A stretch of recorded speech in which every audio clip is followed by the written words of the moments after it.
Dijemput oleh kepolisian dari Polsek Sukarami, DPO kasus pembunuhan serta pengecoran terhadap penagih koperasi di Palembang diamankan sesudah dirinya nyerah ke Pado Polisi. Pelaku digiring ke Mapolrestabes Palembang guna pemeriksaan lebih lanjut.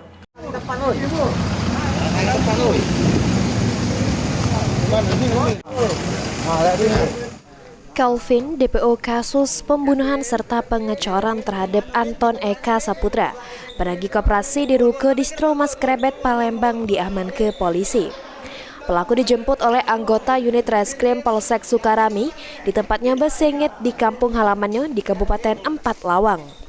Dengan gunakan baju kaos sama celana jeans biru serta bermasker, pelaku digiring polisi ke ruang unit Pidum Satreskrim Polrestabes Palembang.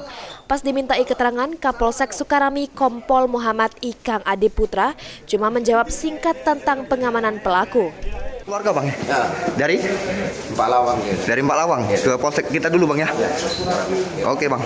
Thank you bang.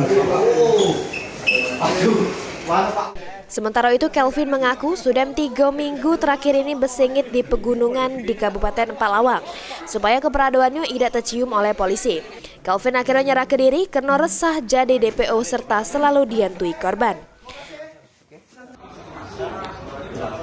Sak. Kebun. Kemana? Ke kebun. Ke kebun di Empat Lawang.